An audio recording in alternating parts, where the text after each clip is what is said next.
numbers, which is all about operations on functions. So we have 4 operations, no?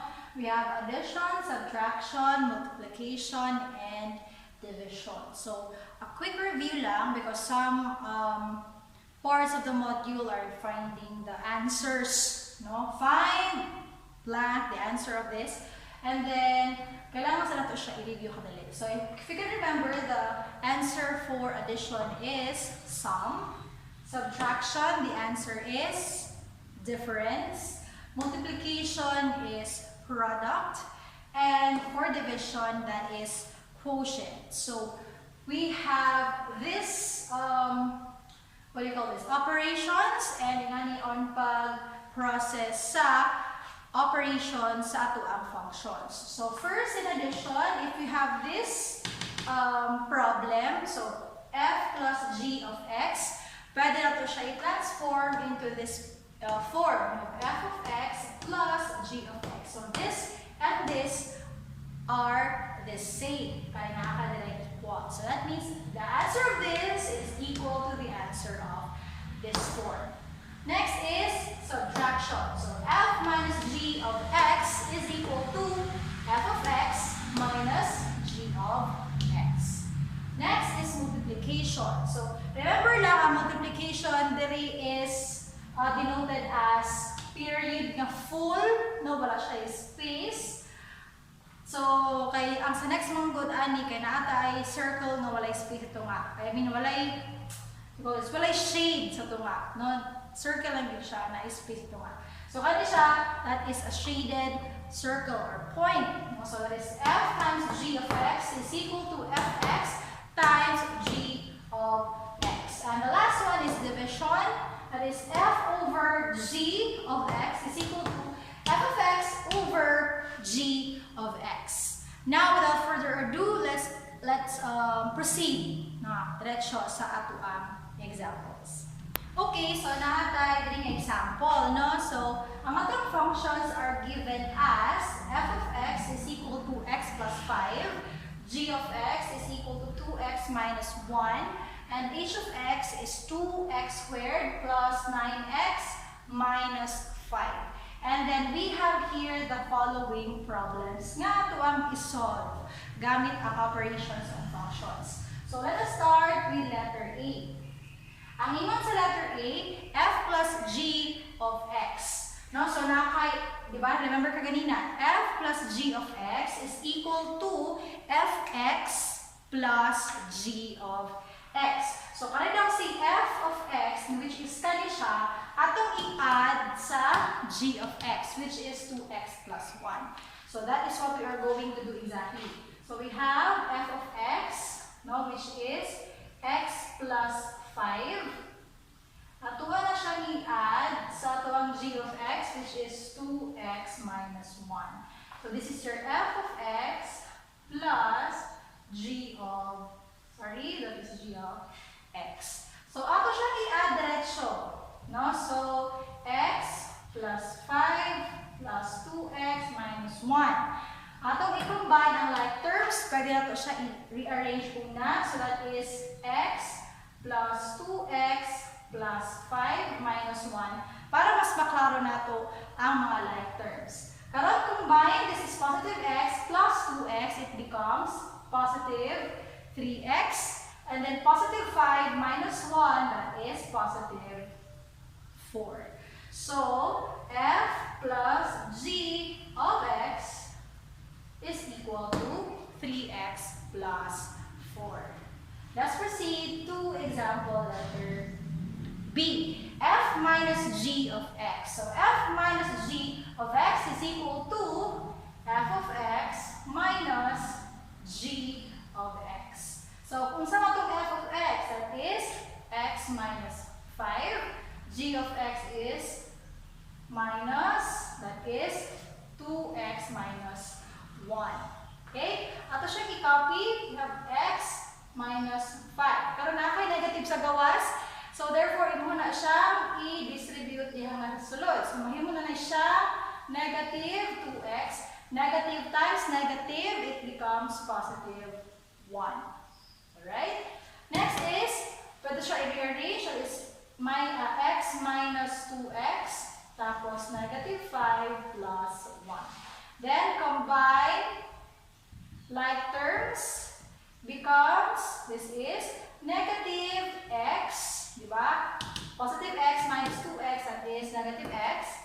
Then negative 5 plus 1, negative 4. Follow the side of the bigger number, then subtract. This is f minus g of x, actually not, is equal to negative x minus 4. Okay, next is multiplication. Letter C. F times g of x. So, kanina silang luha. So, we have f of x is equal to, f of x times g of x. So, karon ato rin siyang i-substitute sa iyang value. It is x plus 5 multiplied by g of x, which is 2x minus 1. Remember, if you have two binomials, you need to apply the FOIL method. So, these are your first terms. That is 2x squared. Then, after that is your inner terms. Next is your outer terms. That is,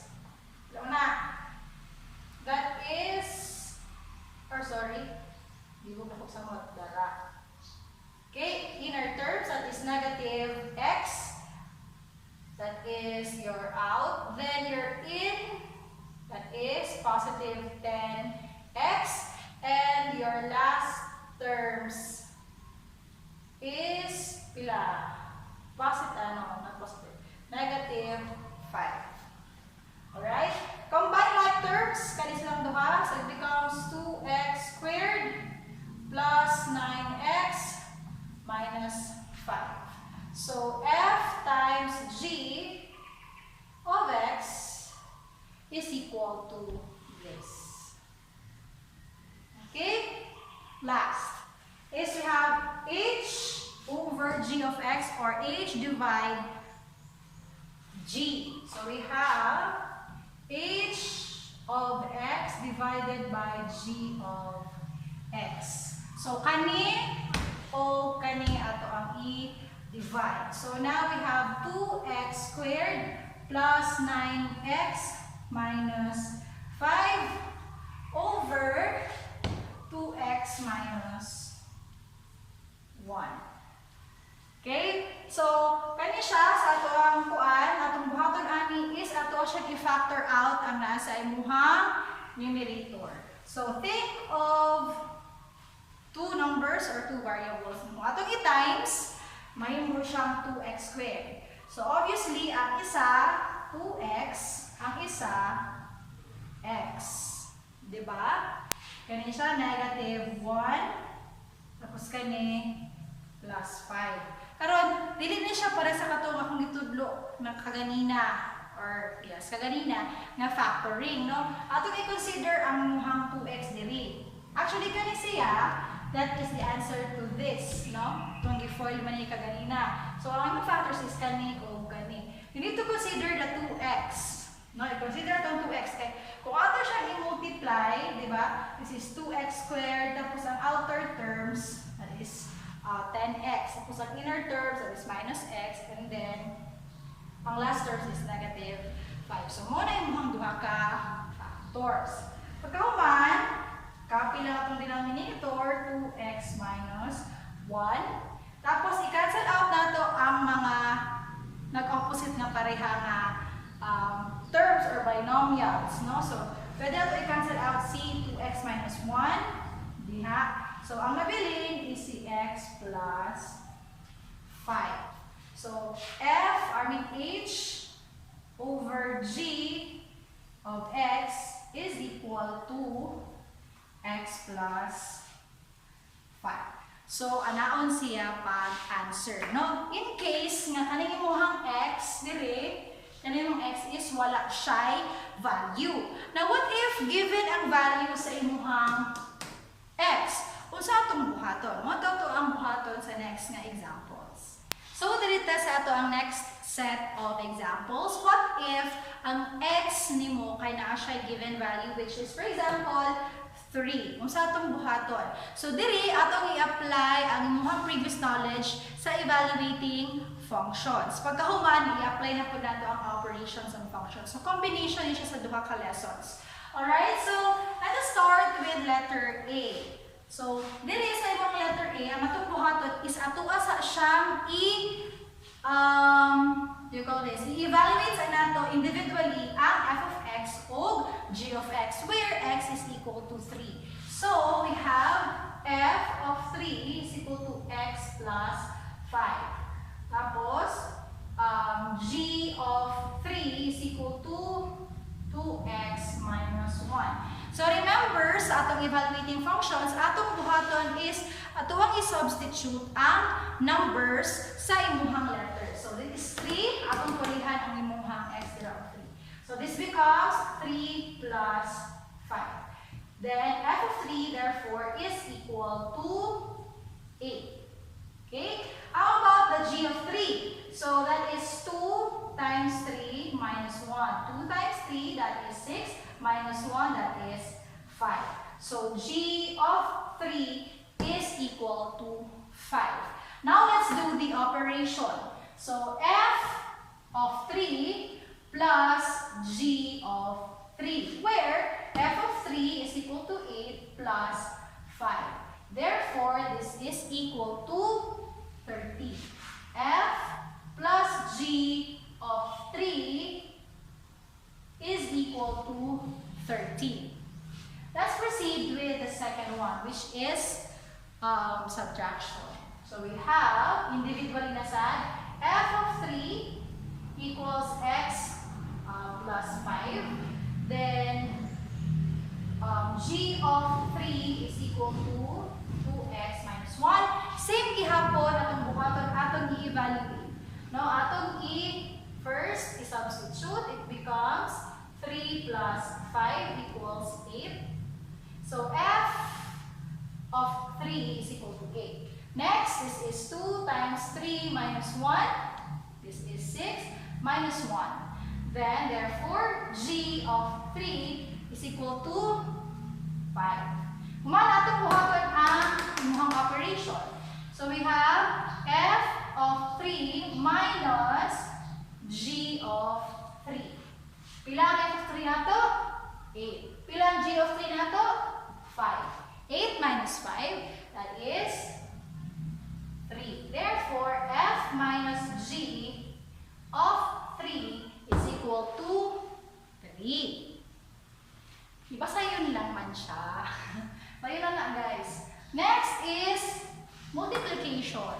So, i-multiply nato si f o si g. Same thing, atong buhaton, evaluate na sagta. So, f of 3 equals x plus 5. Substitute, 3.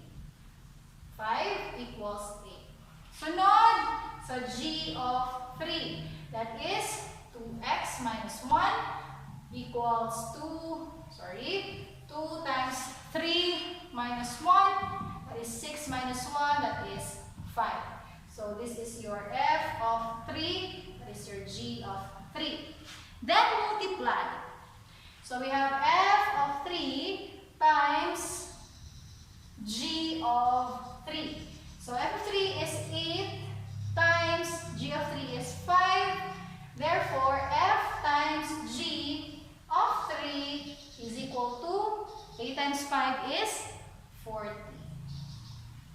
Okay, so dali na ta sa atong last example, which is h divided by g of 3. So, una, ato sa i-evaluate si h of x. So, h3 is equal to 2x squared plus 9x minus 5. Atong pulihan ang x ni mo 3, so that becomes 2, 3 squared plus 9 times 3 minus 5. Human, atong buhaton ng operations, this is 9, no? So, 2 times 9 plus 27 minus 5. Next, this becomes 18 plus 27 minus 5. So, this is 40 minus 5. I mean 45 minus 5. Tapos 45 minus 5, that is 40. Therefore, h of 3 is equal to 40. Next is g of x. Ato siya siyang evaluate. G of 3 is equal to 2x minus 1. 2 times 3 minus 1, then 6 minus 1. Okay? That is 5. G of 3 is equal to 5. Then let's do the operation. So it becomes h of 3 over g of 3, or it becomes 40 divided 5.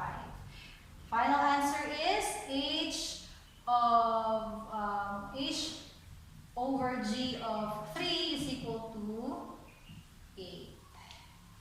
So that is how you combine evaluating functions and operation on functions. Okay, so let us proceed now to our next lesson. So let us now move on to the last part of our module 3, no? Which is composition of functions. So kung na-mention ka ganina that this is the sign for composition of functions. Circle siya nga na ay space sa center, no? Wala siya shade. So ang other form, ani siya, for example, you have h of f, and then h is I of x. Ang button ana is, form ana is f of h of x, ano siya, no? That means, kung kanina nga ito ang functions na given, that means, ang kanina mo ang h of x na value, which is x plus 4, i-substitute na to sa tanan x values nga naa sa imuhang f of x. Let's take this one for example, no? So, muna siya ang iyang other form.